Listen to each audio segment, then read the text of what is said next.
Hi, I'm Lizzie LaRock of La Rockstar Creative, and this is the science of gratitude for the Gratitude Gravy Challenge. If you haven't yet signed up for the challenge, I've got a link to how you can sign up in the comments below, or to the side, wherever your comments may be, depending on your device. I digress. I always digress. I'm going to try to keep it focused here.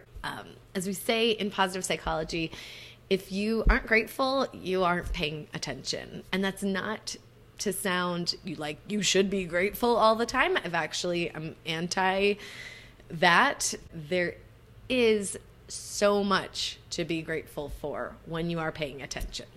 What is gratitude and why gratitude? Is it just fodder for fluffy fodder for new age people, or is there actual an evolutionary benefit to gratitude? Yes, there is. So it's not just for eye rolls at the Thanksgiving dinner. Gratitude falls into the category of positive emotions. That's kind of obvious, right? But what does that mean? We need to be walking around like Miss Mary Sunshine 24/7 and with this plastered smile on our faces? No, I am not for that at all.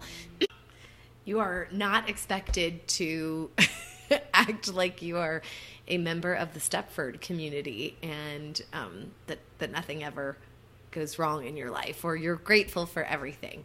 I just wanted to make a distinction between positive and negative emotions and how they serve us. Because as I said, I'm not in the camp of all negative emotions are bad and positive ones are good, and that's the objective here. It's not. So what do negative emotions do for us? Well, negative emotions narrow and focus us. They give us like a really distinct thing to do, an action to take. If you're in fear, you need to run away. If you're in anger, you attack. I'm not saying that's always the right choice, but this is what negative emotions do. If you're disgusted by something, you're gonna push it away.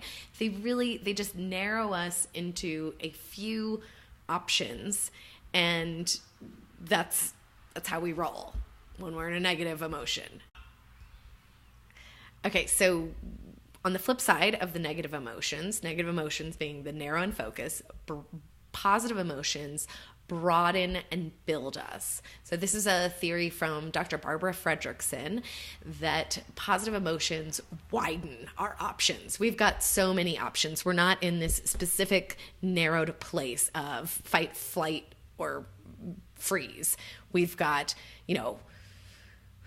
all sorts of resources upon us. And that's why positive emotions help us generate more ideas. It gets us in more creative flow. I mean, it facilitates new skills, new friendships, new networking, new capacities, broadened community relations.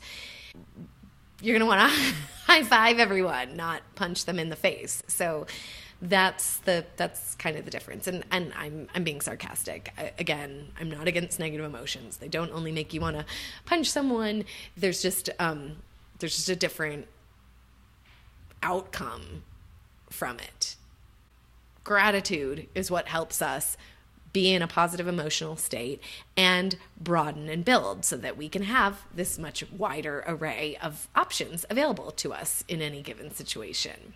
We also have what's referred to as the negativity bias. So you've probably heard this one a lot. One of my favorites, Dr. Rick Hansen, talks a bit about this, that we are Teflon for the good and Velcro for the bad. We are looking for danger in every corner because that's how we survived for a long time. We survived by, trying to hunt for lunch while not being someone else's lunch.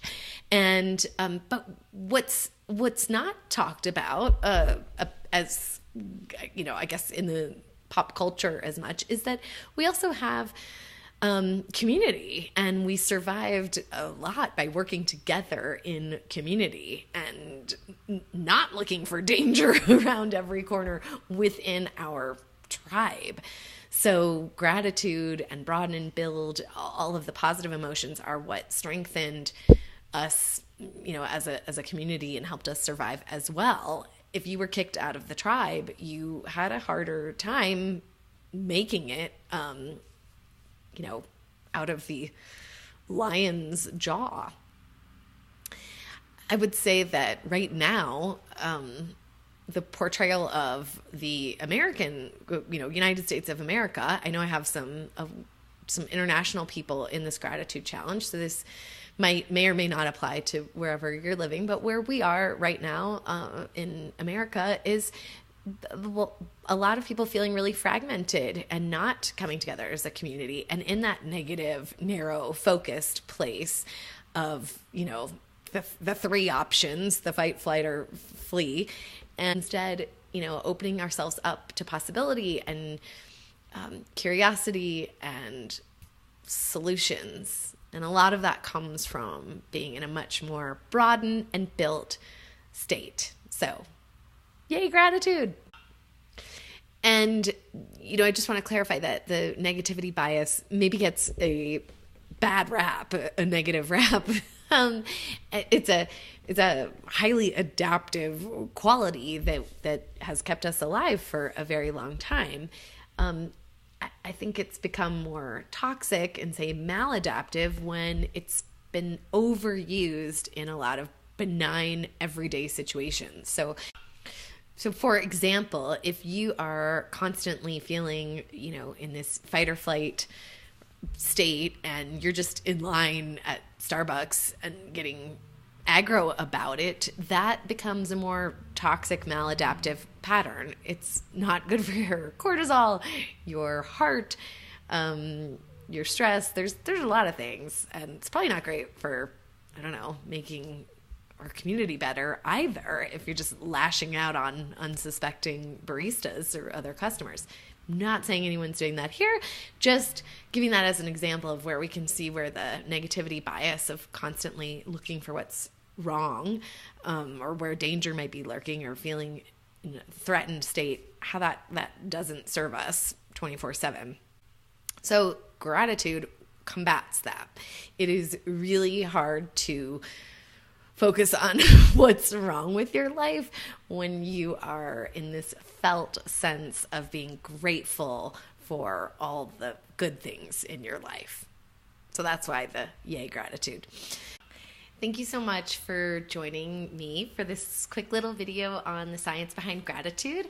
Again, this is not about being a Stepford wife or rainbows and unicorns and #blessed. This is a lifestyle, not a list. The free challenge starts on Monday, November 20th.